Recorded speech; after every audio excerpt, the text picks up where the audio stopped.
Dara Omisanya hurried down the busy hallway of the Grand Crystal Hotel, clutching her cleaning cart.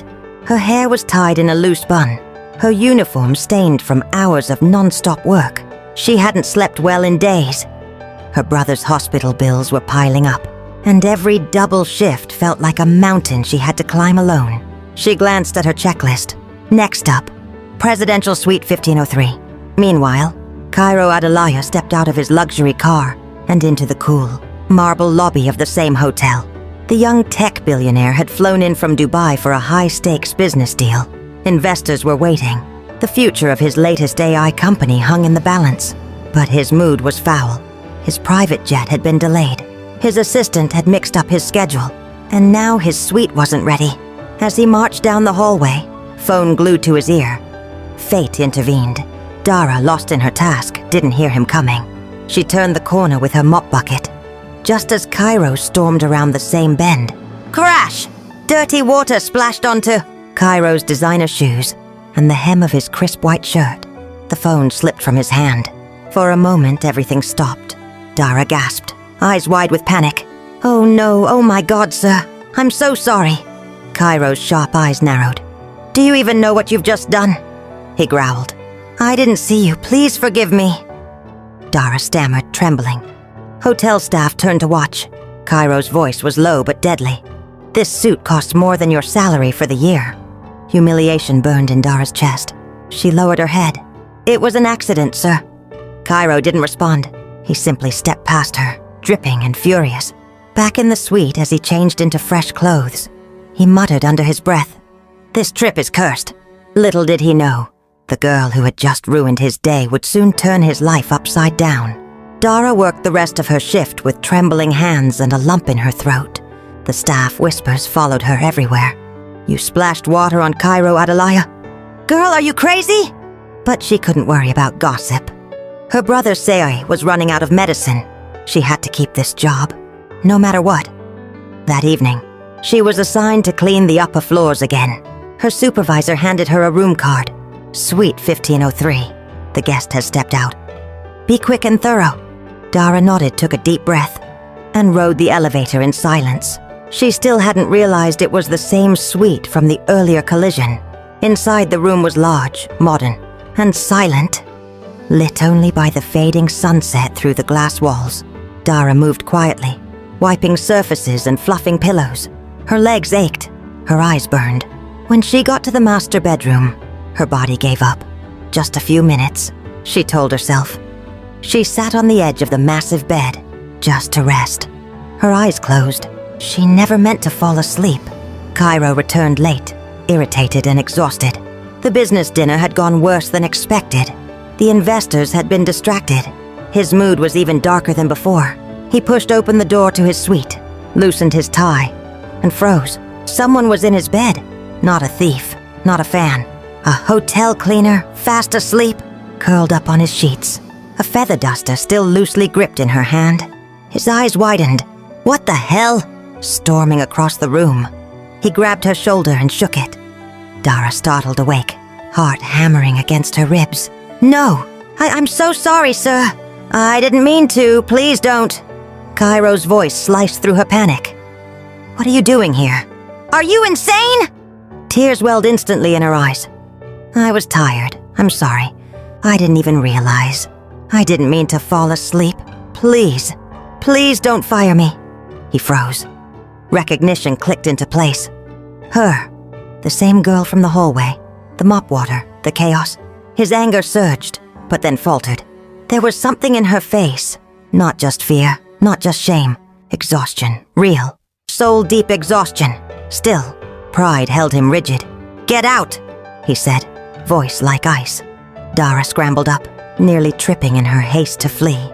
The door closed behind her with a quiet thud.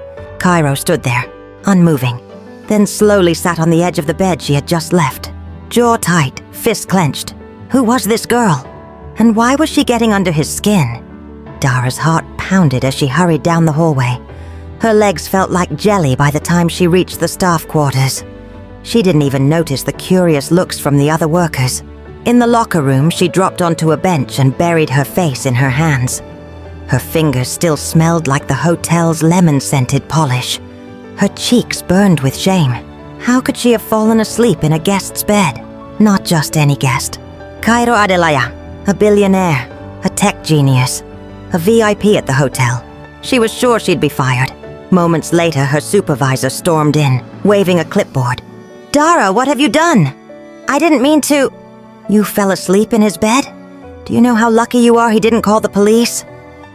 "I swear it was an accident." "I don't want excuses. He said you were never to clean his suite again, ever." Dara nodded quickly, her voice soft. "Yes, ma'am." The supervisor sighed. "He didn't fire you. Count yourself lucky, but don't mess up again." "Understood," Dara whispered. That night, she didn't go home right away. She went to the nearby public hospital, where her little brother Sei lay asleep, pale and weak. She gently brushed a curl from his forehead, her own fears pushed aside by the sound of his shallow breathing. Back at the hotel, Cairo stood by the window of his suite, looking out at the city lights. The skyline sparkled like glass. He had tried to forget her. That strange, quiet girl who had ruined his day, and then slept in his bed like it was her own. But he couldn't stop thinking about her. Who works so hard they pass out? What kind of life does someone like that live? He opened his tablet and stared at a financial report. But the numbers didn't make sense anymore. Cairo closed it, leaned back and sighed. "There's something about her," he muttered. Something he didn't understand, and didn't want to feel. Not yet. The next morning, Dara arrived early for her shift, eyes heavy from another sleepless night. She braced herself for more whispers, more shame. But to her surprise, the hotel staff acted strangely quiet around her. No teasing, no giggles. In fact, they avoided her altogether. It wasn't until she reached the back kitchen that her supervisor approached her again, this time with a puzzled expression. "You've been specially requested." Dara blinked. "What?" "Room service, suite 1503. Mr. Adelaya asked for you by name." She froze. "Why would he?" The supervisor shrugged. "Your guess is as good as mine. Just deliver the tray and come right back. And behave." Minutes later, Dara stood outside the door of the suite that haunted her dreams. She took a deep breath and knocked. Cairo opened the door himself. His shirt sleeves were rolled up, his hair slightly tousled. He looked less like a billionaire and more like a man who hadn't slept either. "Come in," he said simply. Dara stepped in quietly, keeping her eyes on the floor. She placed the tray down on the glass table, hands trembling. "I'm sorry again," she said softly. Cairo didn't answer at first. He poured a cup of coffee, then said, "You didn't get fired." "No, sir." "You're lucky." "Yes, sir." Then silence, until he spoke again. "What's your name?" She hesitated. "Dara. Dara Omisanya." He looked at her for a long moment. "Do you always work this hard?" Dara's eyes darted up, confused. "Yes, sir. I don't have much of a choice." Cairo nodded slowly. "That much is clear." He picked up a small envelope from the table and handed it to her. "For you." Dara hesitated. "Sir, I can't." "Take it," he interrupted. "It's just a tip." She opened it after she left the room. 100,000 naira, more than her salary for a whole month. She stared at the money, heart pounding. Why was he doing this? And what did he want in return? Later, in the locker room, the envelope lay beside her, unopened. The money could help. Say's medicine, a week of groceries, maybe even a little more. But her pride whispered warnings. Nothing comes for free. Not from people like him. Still, she finally made up her mind. She would keep the money, but she'd earn it. She would work harder than ever. Back at the hotel, the whispers had grown. Staff spoke in hushed tones when she passed. Some were curious. Others sneered. "What does he see in her?" One waitress muttered. "She's just a cleaner," someone else said. But Dara ignored them all. Later that afternoon, she was called again. "Room 1503. Her supervisor said, eyes sharp. "He asked for you again." Dara's heart thudded, but she nodded and walked toward the elevator. This time, Cairo greeted her at the door with a cup of tea in hand. "You're not scared of me anymore?" he asked, half smiling. "I'm still trying to understand you." she replied honestly. He motioned toward the window. Sit! Dara hesitated, then perched lightly on the edge of the chair. Tell me something, Cairo said. If you weren't cleaning hotel rooms, what would you be doing? Dara blinked. No one had ever asked her that. I wanted to study nursing, help people. But life got in the way. Cairo nodded, saying nothing. She shifted. Why are you being kind to me? He turned toward her, his voice calm but serious. I don't know. Maybe I just noticed you. Silence hung between them. Then, just as suddenly, he stood. You can go. Dara rose, confused. Okay, thank you, sir. As she reached the door, he said quietly, Next time, call me Cairo. She paused, nodded once and stepped into the hallway. Behind her, the door clicked shut. Dara exhaled, heart racing. She didn't understand what was happening, but something had shifted. A name, a window seat, and the smallest crack in a billionaire's wall. Dara returned home that night with bread in one hand, and the envelope still hidden in her pocket. Her younger brother, Sei, sat up weakly on the mattress, his eyes lighting up. You bought the good kind, he said, grinning despite the cough that followed. She smiled, ruffled his hair, and said, Today was strange. He chewed slowly. Strange good or strange bad? I don't know yet. She didn't mention the billionaire. She didn't talk about the whispers, just that someone tipped her more than she expected. Her brother didn't press. Dara looked around their small, cluttered room. Peeling walls, a cracked window, a bucket catching water from a leak. But tonight, they had bread and hope. Back at the Grand Crystal Hotel, Cairo stood by the balcony of his suite, untouched dinner on the table. The city lights flickered like stars fallen from the sky. His assistant had called earlier. Should I book your return to Dubai, sir? Cairo had paused. No, extend the suite, indefinitely. Sir? Just do it. He didn't know what he was doing anymore. This wasn't like him. He didn't get attached. He didn't linger. But there was something about Dara.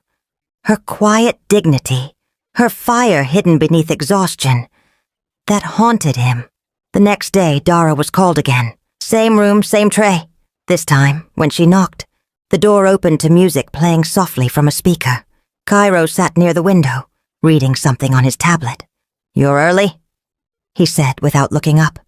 I try not to be late, Dara replied, setting the tray down. He looked up, then pointed to a chair. Sit, just for a minute. She hesitated, but something in his tone made her obey. They sat in silence for a while. No business talk, no orders, just quiet. Finally, he asked, What do you do when you're not working? Try to survive, she said plainly. Cairo leaned back. You're honest? I have no reason not to be. He smiled faintly, then picked up a second cup and poured her tea. Without a word, he placed it in front of her. Dara stared at it. No one had ever poured her. She sipped slowly. And for the first time, the silence between them didn't feel awkward. It felt safe. Dara walked through the staff hallway later that day, still holding the warmth of the tea in her chest. She didn't know what Cairo was doing, or why he kept asking for her. But part of her, deep down, didn't want it to stop. At her locker, she found a folded note stuck between cleaning gloves. Meet me by the fountain, after your shift. Shh. Her hands had trembled when she found it. Her first instinct was to tear it up, throw it away, forget it ever existed. But she didn't. And that night, after her shift ended, Dara found herself standing by the hotel's garden fountain, moonlight dancing softly across the rippling water. Cairo was already there, waiting. No guards, no tie, just a plain gray sweater and jeans. You came, he said, voice low. I don't know why, Dara replied, standing a few steps away. He looked at her carefully. Do you trust me? No, she answered. But I don't think you're pretending either. Cairo gave a small nod, his expression unreadable. I wanted to see where you live. She blinked. Why? Because I don't want to just guess anymore. Silence. Then Dara said, I don't bring people there. I'm not people. That's the problem. They stood in that quiet tension for a while. Cairo stepped closer, his voice almost a whisper. I'm not trying to fix you or change you. I just want to understand you. Dara looked away. Her voice cracked slightly. Most people like you don't try. I'm not most people. She met his gaze for a moment that felt longer than it was. Then softly she said, Fine, tomorrow, after my shift. He smiled. Not the arrogant kind, but one filled with something softer. Thank you. As Dara walked home that night, her thoughts were a storm. What was she doing? This man lived in skyscrapers. She lived behind broken fences. He spoke in billions. She counted coins. But something about the way he looked at her made her feel like she wasn't invisible. And for once, she didn't want to disappear. The next day, Dara didn't eat. Her stomach turned too much to hold anything down. After her shift, she changed into her plainest dress, combed her hair, and wore the sandals with the least wear on them. When she stepped outside, Cairo was already by the hotel parking lot, leaning against a sleek black SUV. He didn't wear a suit this time. Just a button-down and slacks. No watch, no air of power. He smiled gently when he saw her. Ready? Dara hesitated, then nodded. The drive was quiet. She noticed he didn't speak until she did. This is the longest road I've ever taken with a stranger, she said finally. Maybe we're not strangers anymore. Dara glanced at him. His voice was soft, but there was a weight behind it. They reached her neighborhood just after sunset. The streetlights flickered like they were too tired to glow. Children played in the dusty road, their laughter cutting through the hum of generators. Cairo stepped out without hesitation. You don't have to, Dara began. I want to. They walked slowly toward her building. The street narrowed. A few neighbors peered through windows. This is home, she said, voice low. They reached her door, a rusted sheet of metal with a bent handle. Cairo stood quietly as she unlocked it. Inside, her brother looked up from his blanket, eyes wide. Dara, who's that? Dara knelt beside him. A friend. Cairo nodded and waved. Hi, I'm Cairo. Say's eyes lit up. Like the tech guy from TV? Cairo laughed. Maybe. They didn't stay long. Cairo didn't push. He just stood near the window, watching how carefully Dara tucked Say in, how she straightened their tiny room like it mattered more than gold. On the way back, neither of them spoke, but as Cairo drove, he glanced at her and said, Thank you for showing me your world. Dara looked out the window. It's not much. It's real. That's more than I can say for mine. That night, Dara lay awake, staring at the ceiling. For the first time in years, her world had been seen, and she wasn't sure how to feel about it. The days passed in soft, silent shifts. Cairo still called for Dara, sometimes just for tea, sometimes for nothing at all. They spoke in fragments, questions and glances, no declarations, no promises, and yet something grew in the space between them. At work, Dara kept her head down. Whispers still followed her, some envious, others cruel. I heard she's moved into his room. She's just lucky, that's all. She'll fall soon. They always do. Dara didn't respond, not with words. Instead, she worked harder, cleaned better, smiled less. She wanted no favors. She needed no saving. Meanwhile, Cairo found himself distracted during meetings, restless during calls. His mind wandered when it shouldn't, and every time Dara knocked on his door, something unfamiliar settled over him. Not excitement, not desire. Calm. He told himself it wasn't serious, just a passing thing. But he was lying, and he knew it. Then came the necklace. He had seen it while shopping for his mother. A thin silver chain, simple and elegant. Nothing flashy. Just like Dara, he bought it without thinking. But days passed, and he didn't give it to her. Until one evening he placed it in a small box beneath her folded laundry in the hotel service room. No note, no signature. When Dara found it, her breath caught. She opened the box slowly, heart pounding. It shimmered in the light, quiet and beautiful. She didn't need a note. She didn't need to ask. She already knew who had left it. That night she wore it beneath her uniform. No one saw, except him. The next morning when Dara brought breakfast to his suite, he noticed the chain peeking from her collar. She didn't mention it. Neither did he. But they shared a look. A quiet, steady look that said everything neither of them could. Still they didn't touch. Still they didn't speak of love. But both knew. They were standing at the edge of something deep and dangerous, and neither one wanted to step back. 3 weeks passed. To the world, Cairo Adelaya was still the polished billionaire with a sharp mind and colder heart. But inside Suite 1503, something had thawed. Every knock from Dara, every cup of tea shared, chipped away at the walls he'd spent years building. And every time he looked at her, really looked, he saw someone who never asked for his money, his name, or his world. Only his honesty. Then came the storm. It arrived in heels. Mrs. Adana Adelaya, his mother, flew into Lagos without warning. Tall, graceful, and fierce, she stepped into the hotel lobby with 2 assistants, 1 designer bag, and a gaze sharp enough to slice steel. She didn't need a room. She wanted answers. Cairo was in a business meeting when she barged into Suite 1503. The staff scrambled. The receptionist whispered, but no one stopped her. She looked around the suite, elegant, expensive, familiar, until she saw the food tray with 2 cups. The faint floral scent.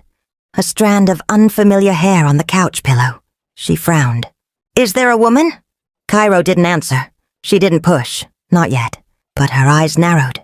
And from that moment she began watching. Days later, standing near the lobby balcony, she saw it. Cairo, her son, the untouchable Adelaya heir, paused. Not for a call. Not for a deal. But to smile. At a hotel cleaner. A girl in a sky blue uniform with quiet eyes and a food tray in her hands. That was all she needed. Later that evening, Dara received a note. This time, not from Cairo. It was folded neatly with hotel letterhead. "You are invited for a private tea. Suite 1104, 4:30 p.m. Mrs. A. Adelaya." Dara stared at it, heart sinking. She didn't tell anyone, not even Cairo. When the time came, she changed into her cleanest uniform, brushed her hair, and walked to the door with legs made of air. Mrs. Adelaya opened the suite herself. She smiled, but her eyes did not. "Dara, isn't it?" Dara nodded. "Come, let's have a talk." The suite smelled of perfume and distance. On the table sat tea, untouched. Mrs. Adelaya motioned for Dara to sit. "I hear you've made quite the impression on my son." Dara lowered her gaze. "I didn't mean to. Let me be clear." The woman interrupted, her voice sweet and sharp. "This ends now." Dara's breath caught. "You are not his equal. You are a cleaner. Don't mistake kindness for permanence." She poured the tea slowly like poison. "You should leave while you still have your dignity." Then she reached into her designer bag and pulled out a white envelope. "This is enough money to start a new life, somewhere far from here, far from him." Dara looked at the envelope, then back at the woman. She stood up slowly. "I came here to work," she said quietly.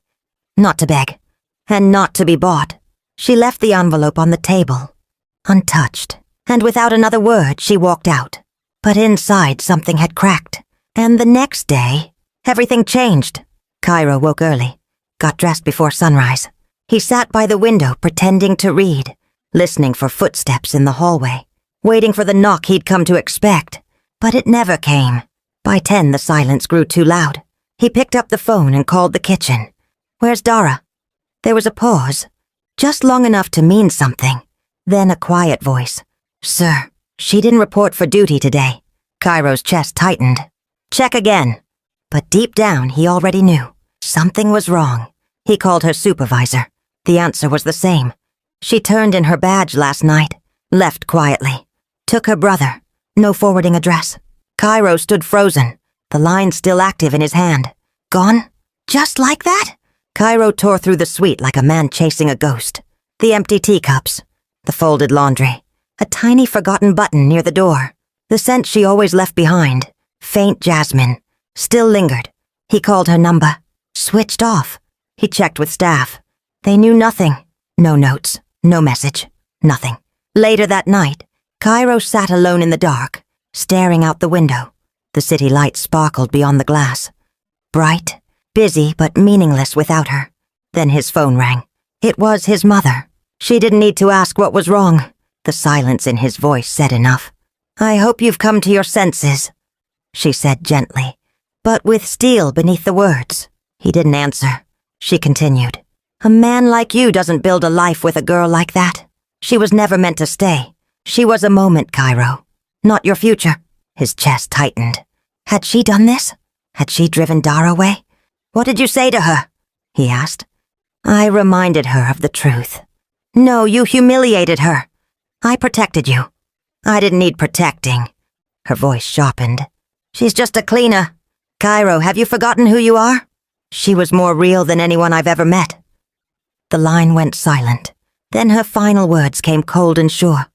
You'll thank me later. He ended the call without another word. Not because he was done, but because she would never understand. That night he went to Dara's neighborhood, walked to the rusted door, knocked. A neighbor stepped out. They left late last night. No goodbye. Where did they go? The woman shook her head. Didn't say. Just carried a small bag and a sleeping child. Cairo stood there for a long time, the moon watching him. He had lost deals before, lost sleep, lost friends, but never like this. This loss felt personal, like a door had shut inside his chest. And the worst part? He didn't know if she'd ever come back. Cairo stopped attending meetings. He skipped a board presentation for the first time in his career. His team didn't understand it. Investors were confused. His assistant was panicking.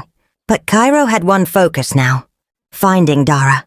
He hired a private investigator, paid for digital traces, checked hospitals, clinics, even community shelters. Nothing. She had vanished like smoke. Each night he returned to the suite. Still booked, still untouched. He refused to leave.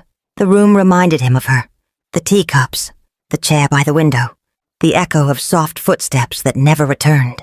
One afternoon he sat on the hotel rooftop with his closest confidant, Toby. She left without a word. Cairo muttered, rubbing his temples. Are you sure it wasn't fear? Toby asked. Maybe she thought she didn't belong. She belonged more than anyone ever did. Then why didn't you tell her? Cairo said nothing. Toby leaned forward. If she didn't leave a message, it means she was protecting herself, not rejecting you. Cairo looked out at the skyline, his voice low. I thought I had time. Love doesn't wait, Cairo. Not forever. That night, Cairo drove back to her old street again. The rusted door was still locked. A child's toy sat forgotten in the dirt. He sat on the broken step for hours, phone in hand, hoping, praying for a message. None came. But the next morning, a small envelope arrived at the front desk. No return address, just his name, written in familiar handwriting. He opened it slowly. Inside a note. You gave me hope when I had none. But I need to find my own strength before I can stand beside you. D. Cairo stared at it, heart hammering. She was alive. She was still out there. And though she had walked away, she hadn't closed the door completely. Now it was his turn to fight. Not for a deal, not for an empire, but for the girl who made his silence feel like peace. Months later, the world had moved on. Business boomed again. Cairo's face returned to magazine covers. Forbes called him the relentless visionary. But none of that mattered. The note from Dara stayed folded in his wallet. He read it every night like a prayer. Then one Saturday morning, while attending a small community tech outreach event in a small town, something caught Cairo's eye. Not a person, a notice board. Pinned to it was a school flyer, slightly crumpled but clearly printed. Evening literacy classes. Free for girls, volunteer-led, at St. Grace Primary School. And beneath it, in small handwritten script, taught by Miss Dara Omasanya. He froze. Dara? He turned to a young teacher nearby, pointing at the flyer. Do you know who this is? The woman smiled warmly. Oh, Miss Dara. She's wonderful. She used to work here part-time as a cleaner. Then she started helping some of the girls with homework after school. Cairo's chest tightened. The teacher went on. Now she teaches literacy classes 3 times a week. She doesn't get paid much, but she's committed. Says no girl should grow up without learning how to read. Like she almost did. Cairo leaned forward. Is she here now? She comes in the evenings, the teacher said. Always wears this small silver necklace. You'll know her when you see her. Cairo stepped back, stunned. She hadn't disappeared. She hadn't run. She had stayed and grown. The sun was setting when Cairo returned to the school. He waited quietly near the gate, heart beating fast.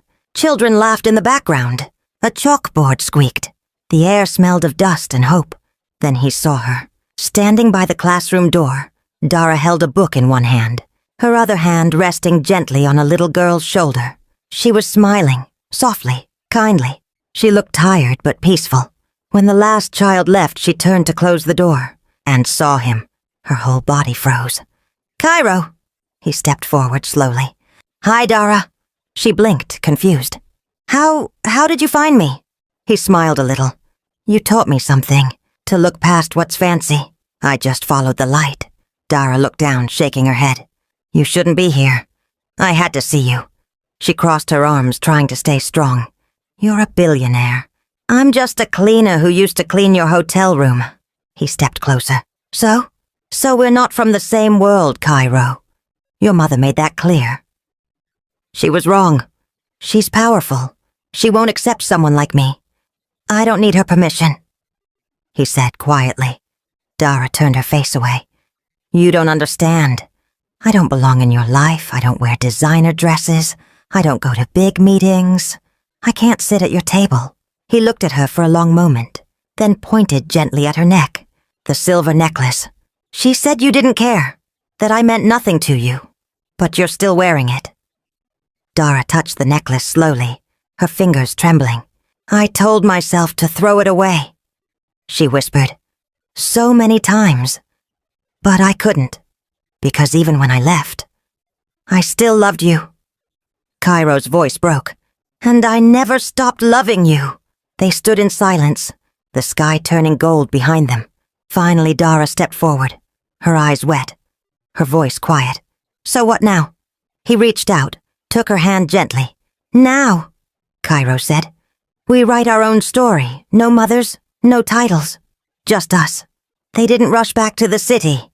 For a few weeks, Cairo and Dara stayed in the quiet town. No cameras, no headlines, no whispers behind their backs. Just peace. In that quiet, Cairo discovered things he never had time for. He walked barefoot down dusty roads with Say chasing butterflies beside him. He helped Dara wash dishes by hand and laughed when he dropped a plate. He ate homemade meals, simple rice and beans, fried plantains, and swore they tasted better than anything his private chef ever made. He slept in a small room with a shaky ceiling fan and woke to the sound of birds, not business calls. And Dara? For the first time in a long time, she didn't feel like she had to shrink herself. She let him see the parts of her she used to hide. The fear, the strength, the dreams too big to say out loud. And he shared his too. The pressure of always being perfect, the fear of failing in front of the world, and how lonely wealth could feel. At night, they sat outside under the stars, with the sound of crickets filling the air. They didn't talk about boardrooms or backgrounds. They talked about who they were becoming. And slowly, without pressure, their love deepened. Not as a billionaire and a former cleaner, but as two people who had been broken in different ways and were learning how to heal together. A month later, the Grand Crystal Hotel was buzzing again. Not with gossip, but with camera flashes. Reporters lined the front entrance. Guests craned their necks. The staff whispered with wide eyes. Because this time, the billionaire wasn't arriving alone. Cairo Adelaja stepped out of the black SUV in a tailored navy suit. Classic, sharp. Beside him walked Dara, in a pale blue dress, simple flats, and that same silver necklace. She didn't cling to him. She didn't smile for the cameras. She simply walked beside him. Calm, steady, sure. The headlines the next day read, Cairo Adelaja's surprise, the woman who changed the billionaire's life, isn't who you'd expect. They didn't care. They had nothing to prove. Inside the hotel, staff stood frozen. Some bowed. Others looked away. Dara's former supervisor fumbled her clipboard. Cairo greeted them all politely, then turned to Dara. "Ready?" She nodded. They were here for a charity gala, one Cairo had insisted be held in support of community education programs. Programs Dara helped design. She didn't want the spotlight. She wanted results. He gave her both. Later that night, as the ballroom lights dimmed, and the applause rose for the final speech. Cairo stepped onto the stage. He didn't speak about profits. He didn't talk about tech. He simply said, "I met someone who reminded me that kindness doesn't wear a suit, that strength doesn't come from money, and that love often walks in when you're not looking." The crowd fell silent. Then slowly, it stood. Dara, standing near the back, didn't cry. She simply watched him, steady, proud, and calm, with the same quiet fire that once lit her way through the hardest days. After the gala, they walked outside hand in hand. No guards, no noise.